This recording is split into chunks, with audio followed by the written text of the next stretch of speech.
नमस्कार दोस्तों, विद्यार्थी हेल्प चैनल में आप सभी का स्वागत है। मेरा नाम है जोगिंदर जहरीला। आज मैं आपको जिला न्यायालय सरगुजा अंबिकापुर अंतर्गत चपरासी वाहन चालक और बाबू के पदों पर जो आवेदन पत्र मंगाए गए हैं उसके संबंध में जानकारी दूंगा। तो आपको सबसे पहले अपने गूगल के होम पेज में आ जाना है। अपने ब्राउज़र को ओपन करके गूगल खोल लेना है। यहाँ पे आप लिखेंगे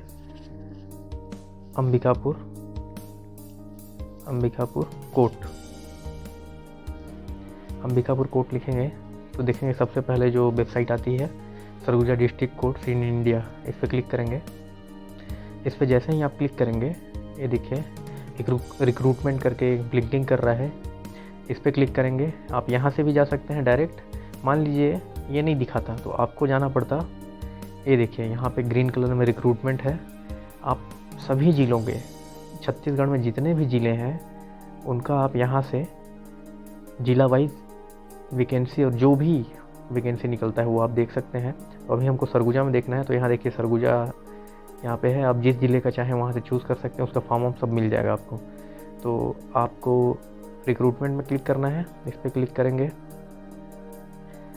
थोड़ा स्वास्थ्य खराब है, माफ़ी चाहूँगा। अब इसमें देखेंगे सबसे पहला 1 नंबर सीधी भर्ती विज्ञापन 22/9/2022 सहायक ग्रेड 3 भृत्य वाहन चालक आकस्मिक निधि। इस पे विज्ञापन को डाउनलोड कर लेंगे, क्लिक करेंगे। ADV मैं पहले से डाउनलोड कर चुका हूँ, मैं उसी को ओपन कर लेता हूँ। अब आप देखेंगे इसमें विज्ञापन को, ये देखिए आवेदन पत्र प्रस्तुत करने की अंतिम तिथि 31/10/2022 संध्या 5 बजे तक। ये आ गया। ये विज्ञापन कब का है? 22/9/2022 का है।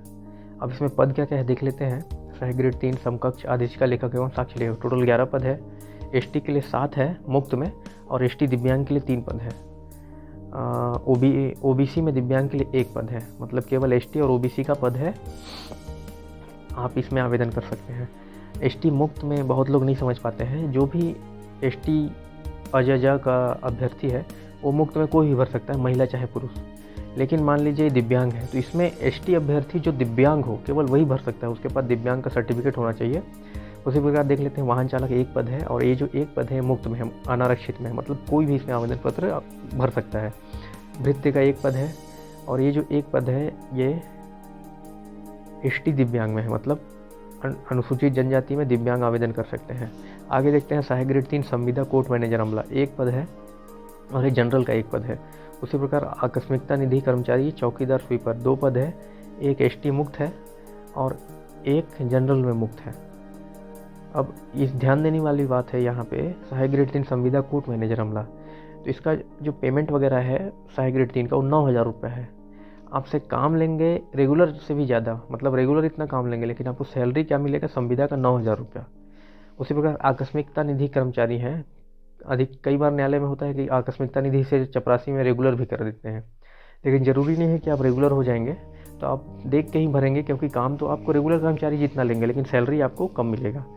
देख लेते हैं आगे और क्या है। सहायक ग्रेड 3 2 नंबर के 1 में देखेंगे सहायक ग्रेड 3 साक्ष्य प्रोसेस राइटर व अन्य पद के लिए वेतनमान है यहाँ पे 19,500 से 62,000। शैक्षणिक योग्यता में अनारक्षित उम्मीदवारों के लिए 45% के साथ ग्रेजुएशन, और आरक्षित उम्मीदवारों के लिए जैसे ST SC और OBC के लिए 40% अंकों के साथ ग्रेजुएशन मांगा गया है।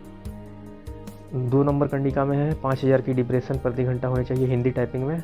ध्यान रहे कि पहले क्या है, न्यायालयों में हिंदी टाइपिंग का मार्कशीट मांगता था, शीघ्र लेखन मुद्रा लेखन परीक्षा परिषद जो हिंदी टाइपिंग का देती है, लेकिन अब उसको हटा दिया गया है। तो आपको परीक्षा लिया जाएगा, कौशल परीक्षा, मार्कशीट नीचे आ गया। बाकी आपसे कंप्यूटर का एक मार्कशीट चाहिए आपको, DCA PGDCA कोई भी कंप्यूटर का 1 साल का कोर्स का। आगे देख लेते हैं भृत्य पद के लिए वेतनमान है 15,600 से 49,400। शैक्षणिक योग्यता 5वीं कक्षा पास मांगा है इसमें। रोजगार कार्यालय में जीवित पंजीयन होना चाहिए। और 3 नंबर कंडी का ध्यान देने लायक है, सेवा कार्य करने हेतु तत्पर तथा आवेदित पद से संबंधित कार्य के अनुभव का प्रमाण पत्र यदि उपलब्ध हो तो संलग्न करें। यदि किसी कार्य में विशेषता रखते हों तो विशेष योग्यता जैसे ड्राइवर, इलेक्ट्रीशियन, प्लम्बर एवं कंप्यूटर इत्यादि प्रमाण पत्र भी संलग्न करें। आपके पास होगा तो जरूर लगा दीजिएगा। वाहन चालक पद के लिए वाहन चालक और सहायक ग्रेड 3 का जो पद है, बाबू का पद है, सेम सैलरी है उसका। बस ये है कि आप वाहन चालक से आपका प्रमोशन बाबू में होगा। आपके पास अगर योग्यता रहेगा कॉलेज पास, जो बाबू का योग्यता है वो रहेगा, तो आप बाबू में होगा, नहीं तो आप जीवन भर वाहन चालक रह जाएंगे। लेकिन सहायक ग्रेड 3 यदि आप बनते हैं तो उसमें सहायक ग्रेड 2 लेखापाल, उसके बाद न्यायालय का जो रहता है उसमें आप CFC, डिप्टी CFC इस लेवल पे आप पहुंच सकते हैं। लेकिन वाहन चालक से आप प्रमोट होके आपके पास योग्यता नहीं है तो अब हवाई जहाज़ तो चलाने नहीं लगेंगे। तो ये थोड़ा सा ध्यान देना है। वाहन चालक और बाबू का सैलरी सेम रहता है, लेकिन बाबू में प्रमोशन हो सकता है। वाहन चालक में अगर आपके पास बाबू का डिग्री नहीं है तो आपका प्रमोशन नहीं होगा, आप जीवन भर वाहन चालक रह जाएंगे। वाहन चालक में क्या है, 8वीं पास मांगा है, और LMV हल्का मोटर जो आप सभी लोग का लगभग बनी जाता है। कार जैसे छोटे गाड़ी के लिए LMV आपसे ड्राइविंग लाइसेंस चाहा गया है। आगे देखते हैं आकस्मिकता निधि वेतन पाने वाले कर्मचारी, स्वीपर, चौकीदार। इसमें कलेक्टर सरगुजा द्वारा निर्धारित दर, जो भी कलेक्टर रेट रहता है वो आपको मिलेगा। 5वीं पास मांगा गया है, और सेम जो ऊपर भृत्य के लिए है सेम इसमें भी वही योग्यता मांगा गया है। सहायक ग्रेड 3 संविदा, ये जो कोर्ट मैनेजर अमला वाला है सेम इसमें सहायक ग्रेड 3 का मांगा गया है। जैसे रेगुलर में सेम इसमें भी योग्यता मांगा गया है, लेकिन इसका सैलरी क्या है, 9,000 रुपया। आगे और कुछ इंपॉर्टेंट होगा तो मैं बता दूंगा। आयु के संबंध में है, इसको देख लेंगे। कोई डाउट होगा तो कमेंट करेंगे मेरे को, मैं ज़रूर उसका उत्तर देने का प्रयास करूँगा। अन्य शर्तें कुछ इंपॉर्टेंट होगा तो मैं ज़रूर बताऊँगा, इसमें तो ऐसा कुछ लग नहीं रहा है मेरे को। आवेदन पत्र प्रस्तुत करने की प्रक्रिया 31/10/2022 की संध्या 31 अक्टूबर लास्ट डेट है। उससे पहले आपको क्या है, बंद लिफाफे में आवेदित पद का नाम लिफाफे के ऊपर स्पष्ट लिखा हो। पंजीकृत डाक अथवा स्पीड पोस्ट से, पंजीकृत डाक अथवा स्पीड पोस्ट आप ध्यान रखेंगे। आप कुरियर मत कर दीजिएगा, या आवेदन पत्र डायरेक्ट ऑफिस में मत चले जाइएगा देने के लिए। कुरियर करेंगे तो भी रिजेक्ट हो जाएगा, ऑफिस में जाएंगे तो लेंगे ही, ले भी लेंगे तो आपका वैलिड नहीं रहेगा। इसमें लिखा हुआ है स्पीड पोस्ट या रजिस्टर्ड डाक, ये आपको भारतीय पोस्ट ऑफिस से ही होगा, इंडिया पोस्ट के वहीं से होगा और कहीं से नहीं होगा। डॉक्यूमेंट लगा देना है, शैक्षणिक योग्यता सेल्फ अटेस्टेड करना है, किसी राजपत्रित अधिकारी से कराने की जरूरत नहीं है। इसमें लिखा हुआ है देखिए, कुरियर, ईमेल, फैक्स के द्वारा प्राप्त आवेदन पत्र स्वीकार नहीं किया जाएगा। विज्ञापन प्रकाशन तिथि के पूर्व तथा निर्धारित तिथि एवं समय के उपरांत प्राप्त होने वाले आवेदन पत्रों पर विचार नहीं किया जाएगा। 3 नंबर कंडिका में मैं जैसे बता रहा था आपको। 4 नंबर में क्या है, वेबसाइट पर किया जा सकता है, विस्तृत आवेदन वेबसाइट पर देखा जा सकता है, तथा विज्ञापन दिए आवेदन पत्र के प्रारूप डाउनलोड किया जा सकता है। उसके बाद आपको क्या है, हाँ 3-5 नंबर कंडिका में देखेंगे। इसमें अगर आप एक से ज़्यादा पदों के लिए आवेदन करना चाहते हैं, सबके लिए पृथक पृथक लिफाफा, अलग अलग आवेदन पत्र, एक ही में आपका सबके लिए नहीं हो जाएगा। एक पद के लिए एक आवेदन पत्र, दूसरे पद के लिए जैसे आप सहायक ग्रेड 3 वाहन चालक भृत्य सब में भर रहे हैं तो सबके लिए अलग अलग आवेदन पत्र। उसके बाद देखते हैं, ये नीले बाल पेन डॉट पेन से ही भरना है आवेदन, अन्यथा निरस्त कर दिया जाएगा, लिखा हुआ है, ध्यान रखेंगे इसका। हाँ, जो लोग शासकीय अर्धशासकीय संस्था में सेवारत हैं उनको नियोक्ता का अनुमति आवली अनापत्ति प्रमाण पत्र संलग्न करना पड़ेगा। आगे देखते हैं, डाक द्वारा भेजे गए आवेदन पत्रों के विलंब से प्राप्त होने या नहीं प्राप्त होने की जवाबदारी इस कार्यालय की नहीं होगी और इस संबंध में कोई आपत्ति स्वीकार नहीं की जाएगी। तो ध्यान रखना है, आप जल्दी ही इसका आवेदन आप भेज दें, नहीं तो मान लीजिए आप भेजे हैं, स्पीड पोस्ट भी करेंगे तो स्पीड पोस्ट जैसे जो लोग अंबिकापुर के रहने वाले हैं, अंबिकापुर के पोस्ट ऑफिस में जमा करेंगे तो शाम तक नहीं तो अगले दिन तक चला जाएगा। स्पीड पोस्ट कीजिए चाहे रजिस्ट्री करिए। लेकिन जो लोग बाहर से दूसरे ज़िलों से कर रहे हैं, जैसे जसपुर से कर रहे हैं, तो वो आवेदन पत्र पहले अंबिकापुर छोड़ के कहीं से भी आवेदन कर रहे हैं तो आवेदन पत्र पहले बिलासपुर जाएगा, बिलासपुर से आएगा, तो इसमें 6 से 7 दिन लग ही जाता है स्पीड पोस्ट भी करेंगे तो, इसका ध्यान रखेंगे। नियुक्ति हेतु चयन विधि एवं प्रक्रिया, इसमें क्या है, सहायक ग्रेड 3 के लिए 250 अंकों की होगी कौशल परीक्षा, 10 मिनट की समय अवधि में शुद्धता से computer Ubuntu open source operating system Libre office में टाइप करना होगा। एक जैसे विंडोज़ में MS वर्ड होता है सेम वैसा ही रहता है, थोड़ा बहुत चेंज रहता है। इसके लिए मैं जल्द ही एक वीडियो लाऊंगा कि आप अपने सिस्टम में उबंटू, विंडोज़ में उबंटू ऑपरेटिंग सिस्टम कैसे इंस्टॉल कर सकते हैं, उसमें कैसे अभ्यास कर सकते हैं। आप कमेंट कीजिएगा, मैं जल्द ही इसके ऊपर वीडियो लाऊंगा कि आप कैसे इसको इंस्टॉल कर सकते हैं आसानी से और अभ्यास कर सकते हैं। और आगे देखते हैं, हाँ ये ब नंबर में देखेंगे, दस्तावेज परीक्षण। सहायक ग्रेड 3 के पद हेतु अभ्यर्थी को मूल दस्तावेज सहित व्यक्तिगत उपस्थिति अनिवार्य होगी, जिसमें अभ्यर्थी आपको सहायक ग्रेड 3 पद हेतु अभ्यर्थी को मूल, अब ये कब मांगेंगे, आपको जब प्रवेश पत्र जारी करेंगे उसमें लिखा रहेगा कि आपको मूल लाना है कि नहीं लाना है, नहीं तो उसमें टोल फ्री नंबर दिया रहता है, आप वेबसाइट में ही आप उसमें फ़ोन करके पता कर सकते हैं।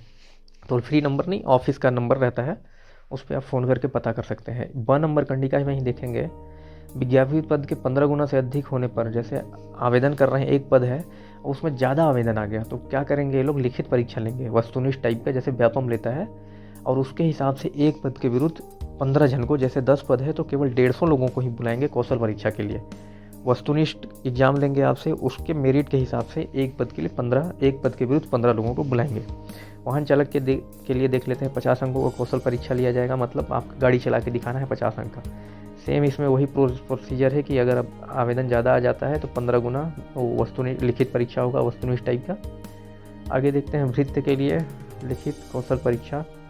अच्छा, भृत्य नियमित आकस्मिक निधि से वेतन कर्मचारी, मतलब सबके लिए वही है, लिखित कौशल परीक्षा 40 अंक, साक्षात्कार 10 अंक। भृत्य नियमित एवं आकस्मिकता निधि से वेतन पाने वाले कर्मचारी स्वीपर एवं चौकीदार हेतु कौशल परीक्षा एवं साक्षात्कार में प्राप्त अंकों के आधार पर चयन सूची तैयार की जाएगी। कौशल परीक्षा प्लस साक्षात्कार में प्राप्त अंक के हिसाब से मेरिट सूची जारी किया जाएगा, उसके हिसाब से भर्ती होगा। चयन सूची एवं प्रतीक्षा सूची, 1 वर्ष के लिए प्रतीक्षा सूची वैलिड रहेगी। और आगे वैसा कुछ विशेष नहीं है, मैं रहेगा तो ज़रूर आपको बताऊंगा।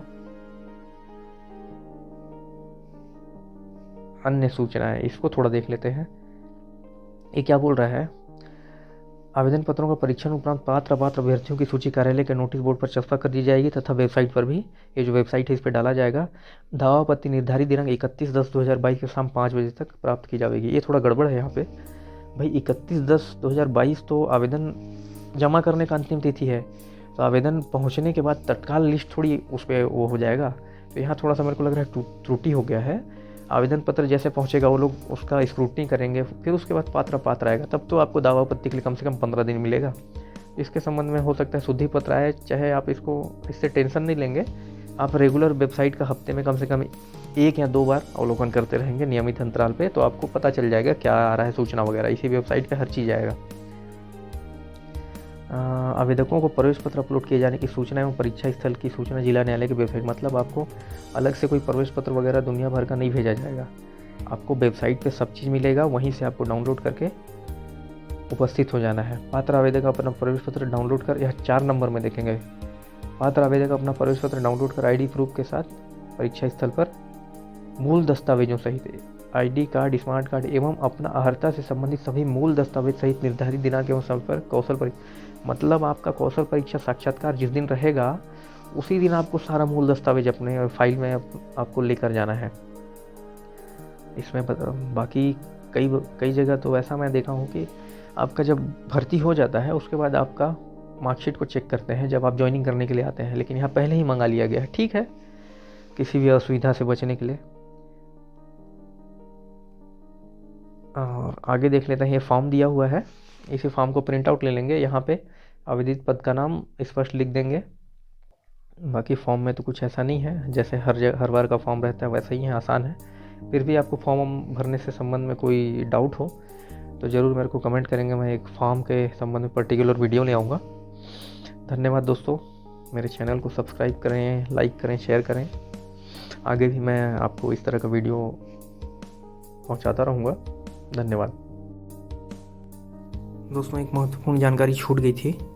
3 नंबर कंडिका के लास्ट लाइन में देखेंगे, निरस्त किए गए आवेदन पत्रों पर दावा आपत्ति 3 दिवस के भीतर कार्यालय में प्रस्तुत करना होगा। जैसे कि आपका आवेदन किसी कारण से रिजेक्ट हो गया, अब आपको 3 दिवस के भीतर दावा आपत्ति कार्यालय में डायरेक्ट, अब इसमें तो 3 दिवस के भीतर आप पोस्ट करेंगे तो पहुंचेगा नहीं, सीधा सा बात है, तो आपको डायरेक्ट वहाँ पे एक आवेदन बनाना पड़ेगा। मान लीजिए आपका आवेदन पत्र निरस्त कर दिया गया कि आपके द्वारा कंप्यूटर का मार्कशीट नहीं संलग्न किया गया है, एक मैं उदाहरण बता रहा हूँ। आपको क्या करना है, एक आवेदन बनाना है माननीय जिला एवं सत्र न्यायाधीश अंबिकापुर, दावापत्ति प्रस्तुत करने के संबंध में विषय में लिख देना है, और उसमें फिर निवेदन है कि मेरे आवेदन पत्र को इस कारण से निरस्त किया गया है, मैं अपना मार्कशीट का फोटोकॉपी प्रस्तुत कर रहा हूँ, कृपया मेरा आवेदन पत्र एक्सेप्ट करने की कृपा करें। ऐसा करके आपको फोटोकॉपी लगा देना है। जिस भी कारण से रिजेक्ट हुआ हो उसका कारण देते हुए आपको वो डॉक्यूमेंट पूरा करना है, तो उम्मीद हो सकता है आपका आवेदन एक्सेप्ट हो जाए। उसके बाद फाइनल सूची जारी होगा दावा आपत्ति के बाद, उसको देख लेंगे। फाइनल सूची में आपका नाम जरूर आएगा। धन्यवाद।